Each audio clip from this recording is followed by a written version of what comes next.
बिहार के शिक्षा व्यवस्था में सुधार के लगातार प्रयास किए जा रहे हैं और इस प्रयास की कड़ी में अगला कदम जो उठाया गया है वह कोचिंग संचालन को लेकर उठाया गया है। बिहार के अंदर जितने भी प्राइवेट कोचिंग चल रहे हैं उन सब को लेकर के नए नियम लागू किए गए हैं और इन नए नियमों में क्या कहा गया है, उससे आपके कोचिंग पर क्या प्रभाव पड़ेगा, आपके क्लासेस पर क्या प्रभाव पड़ेगा, इन सारी बातों की जानकारी आपको इस वीडियो में मिलने वाली है। देखिए, सबसे पहले तो अपर मुख्य सचिव श्री के पाठक ने, जो शिक्षा विभाग के अपर मुख्य सचिव हैं, उन्होंने क्या कहा, निर्देश दिया कि देखिए हमारे पूरे बिहार के अंदर जो भी कोचिंग चल रहे हैं उनका भी प्रायः वही समय होता है जो स्कूल कॉलेज का होता है। यानी स्कूल कॉलेज भी चलते हैं सुबह 9 बजे से शाम के 4 बजे तक और कोचिंग भी अधिकतर उसी अवधि में उसी टाइम में चलते रहते हैं।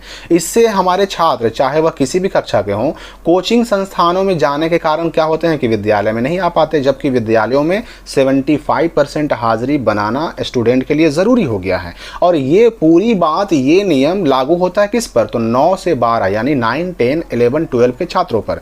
फिर ऐसी जानकारी भी मिली है कि कोचिंग संस्थानों में सरकारी शिक्षक भी विद्यालय के समय के दौरान ही जाकर पढ़ाते हैं। विद्यालय एक तरफ चलता रहता है, एक तरफ स्कूल कॉलेज चलता रहता है और जो सरकारी टीचर होते हैं जाकर के अपने कोचिंग में पढ़ाते रहते हैं। और ये भी सूचना मिली है कि कुछ कोचिंग संस्थानों में ऐसे भी हैं कि जहाँ पर संचालन में हमारे सरकारी विद्यालयों के शिक्षक की भी प्रत्यक्ष या अप्रत्यक्ष रूप से भूमिका है।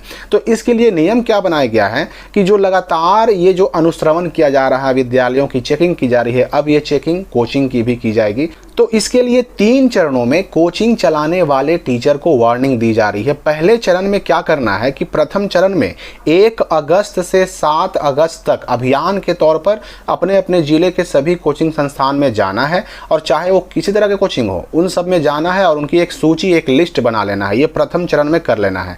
द्वितीय चरण में कौन सा काम करना है, तो 8 अगस्त से लेकर के 16 अगस्त तक इन सभी कोचिंग संस्थानों के संचालक जो भी इन कोचिंग को चलाते हैं उनके साथ मीटिंग करनी है। डीओ को मीटिंग करनी है और मीटिंग में उनको ये कह देना है, बता देना है, उनको अवगत करा देना है कि अपने अपने कोचिंग को सुबह 9 बजे से 4 बजे के बीच ना चलाएं।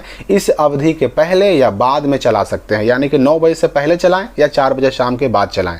यही नहीं, अपने टीचिंग फैकल्टी में पढ़ाने वाले टीचर के रूप में किसी ऐसे व्यक्ति को ना रखें जो खुद किसी सरकारी या गैर सरकारी स्कूल में टीचर हैं। और यही नहीं, अगर उनके संचालन मंडल में कोचिंग के किसी भी फैकल्टी में कोई ऐसे टीचर हैं जो सरकारी कर्मी या फिर सरकारी टीचर हैं तो उसकी सूचना भी वह डीएम को जरूर देंगे।